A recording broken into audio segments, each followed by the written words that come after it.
Do you get shoulder pain while you're pressing heavy weight, no matter how much you're stretching out that shoulder? Well, you might be doing the wrong thing. Take a look at this video and figure out what you can do instead.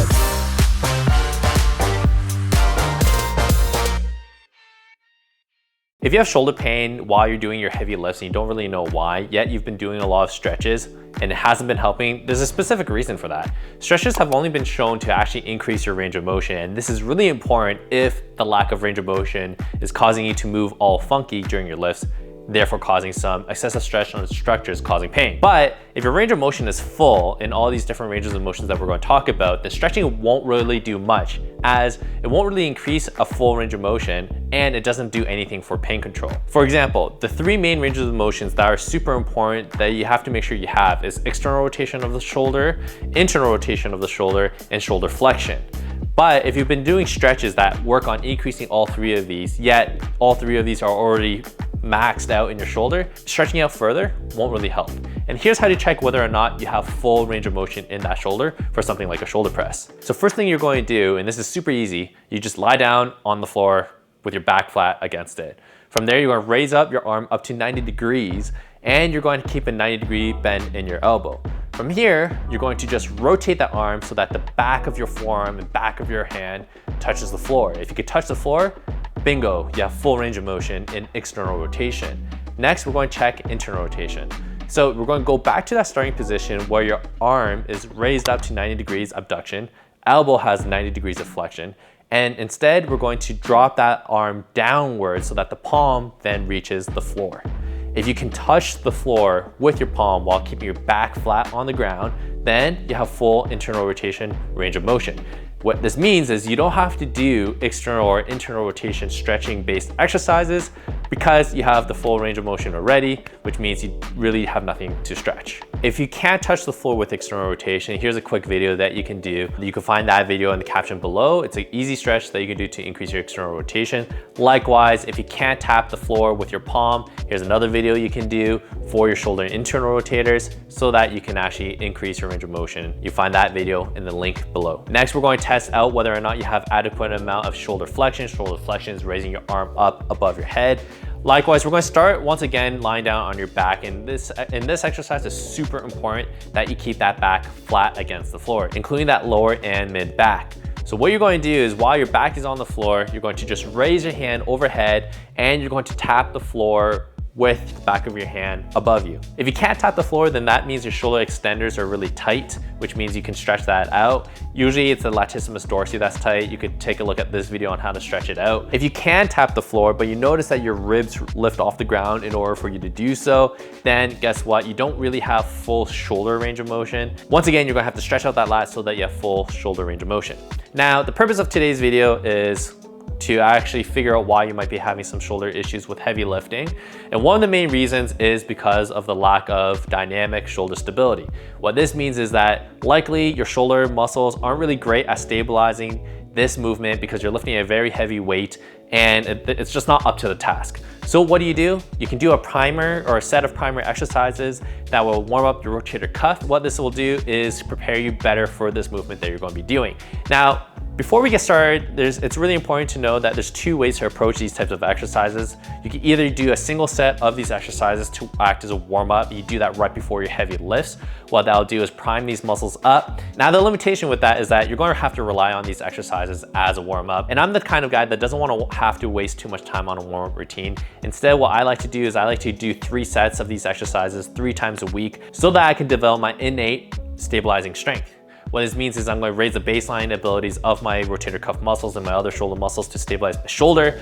And therefore, once I kind of achieve the level of stability that I need, I can ditch these exercises because guess what? It's just not part of my body. The great thing is the shoulder stability that you end up gaining from doing a few weeks of these exercises will stick with you because you will be inherently training them on some level while you're doing your heavy lifts. So long as you don't allow deconditioning to occur by taking a super long break from doing exercises in general. So in today's video, we'll be doing 4 different stability drills that you can do for that shoulder so that you don't have to deal with any more shoulder pain while you're doing your heavy lifts. Let's take a look. All right, so the first 3 exercises that we'll be doing will require a monster band. These exercises are classified as RNT exercises, or reactive neuromuscular training exercises. What we'll be doing is we'll be mimicking similar motions required in a shoulder press movement, but we're going to get the band to stimulate some of our rotator cuff muscles to activate to stabilize our shoulder in these different movements. First, we're going to take that band, we're going to anchor it to something super solid like your squat rack, and we're going to anchor it at about chest height, loop it around right here. Once you're there, you're going to grab the band and you're going to make sure that your wrist is nice and strong. You're not going to hyperextend or flex this wrist. You want to keep it as neutral as possible. And you're going to keep a 90-degree bend in that elbow. What you also want to make sure is that your fist in the starting position is directly in front of your elbow. So if you're doing this in front of the mirror, you actually won't be able to see your elbow because your fist will be covering it. And you want to make sure that your forearm is as vertical as possible at the end of this motion. So from here, I'm going to externally rotate. I'm going to feel my rotator cuff muscles fire up, specifically the infraspinatus and teres minor muscles are the prime movers in stabilizing this. And then I'm going to just do this uppercut motion, and I'm going to keep going until my elbow reaches about 90 degrees shoulder flexion, maintaining that 90-degree elbow bend as well. And then I'm going to come back down at a 2-second tempo. So altogether, 1 repetition will take about 6 seconds. So I'm going to take 2 seconds to get up into that 90-degree shoulder flexion. I'm going to hold this position for another 2 seconds, and then I'm going to come down at another 2-second tempo. Altogether, you could do about 6 to 8 repetitions, and you should find that to be pretty difficult. If it's a little easy for you, then you could use a heavier band, or you could just step a little bit further from the anchor point. What you should notice is that you will probably require about a full minute to a minute and a half of rest in order to recover from the exercise, because it is a pretty high demand exercise.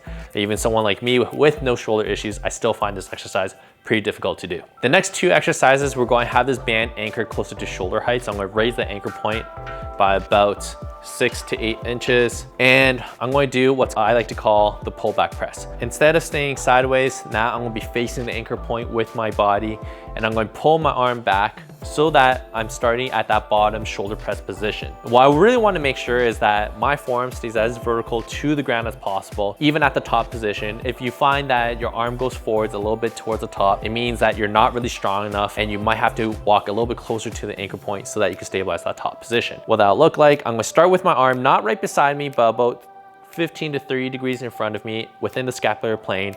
I'm going to make sure my fist is stacked directly above my elbow, and I'm going to raise my arm into a shoulder press motion.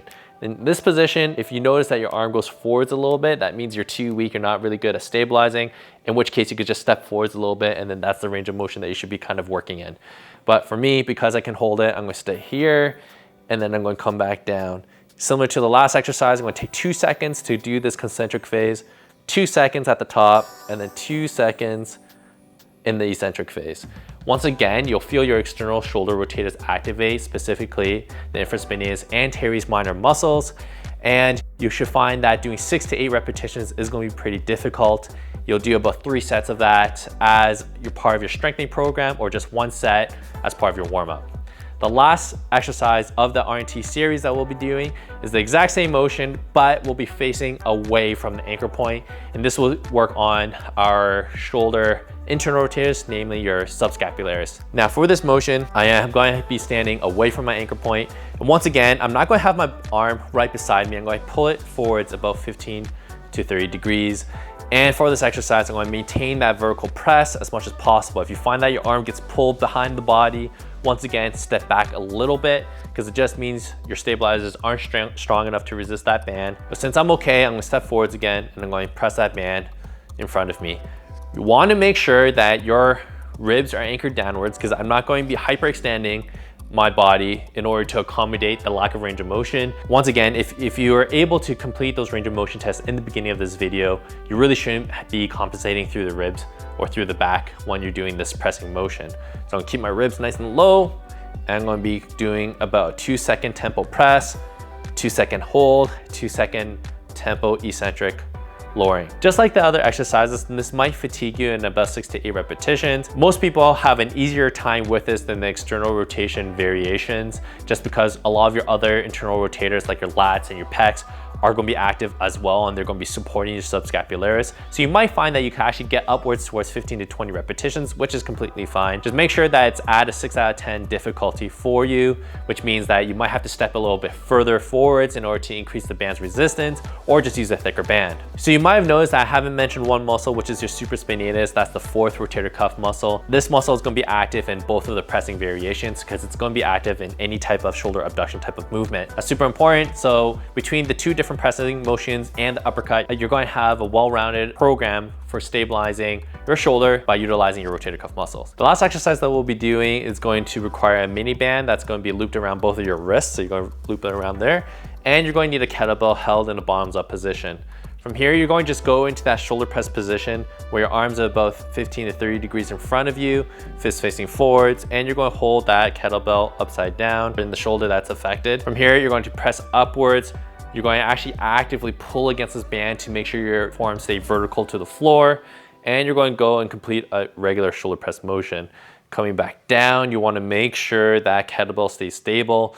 What you want to make sure you're also doing is that you're not compensating by just gripping it super strong with your fist. Your fist should be relatively loose, and that's because what you're trying to actually train is placing your arm in an optimal position where that kettlebell lies pretty much balanced in your hand. If you tend to internally rotate, this kettlebell will drop forwards. If you tend to excessively externally rotate, this kettlebell will likewise fall backwards, and that's something that you want to make sure you're not doing. So this exercise really helps to prime up your shoulder to move in the correct mechanics. From the side view, what you'll be looking at is making sure that that arm is vertical and the hands are kind of in front of you. As you're pressing up, it can come over top in a J motion overhead, so that it's not constantly over in front of you the whole time. And this is just kind of the path that you'll be taking for that shoulder. An easy way to progress this exercise is either use a heavier loop band or mini band, or to use a heavier kettlebell.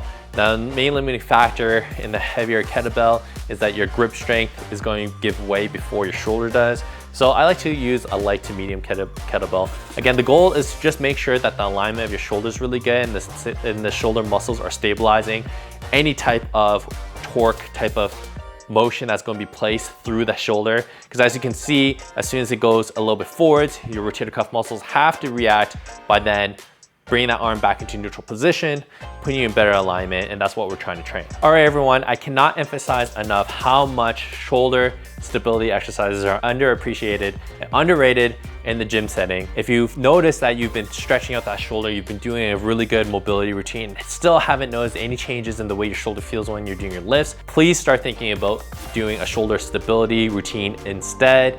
And in fact, it would be really good, instead of just using it as a warm-up, to actually spend some solid time to developing that intrinsic strength and stability so that you can actually have a nice, healthy, strong shoulder. Friendly reminder that if you have shoulder issues and it hasn't been resolving, or you've noticed it's actually getting worse even though you're doing these strengthening or stability or mobility exercises, to please seek out medical attention. Please visit your local physiotherapist or chiropractor for an assessment to see what might be going on. You might have some other underlying condition that hasn't been covered in any of the videos you've watched. If you happen to be in Toronto or Markham, give us a visit. You could book in with one of our therapists at Rehab Hero Clinic. You can find that link in the caption below. Please like this video if you enjoyed the content. Please give me a subscribe if you haven't already, and I'll see you all next time.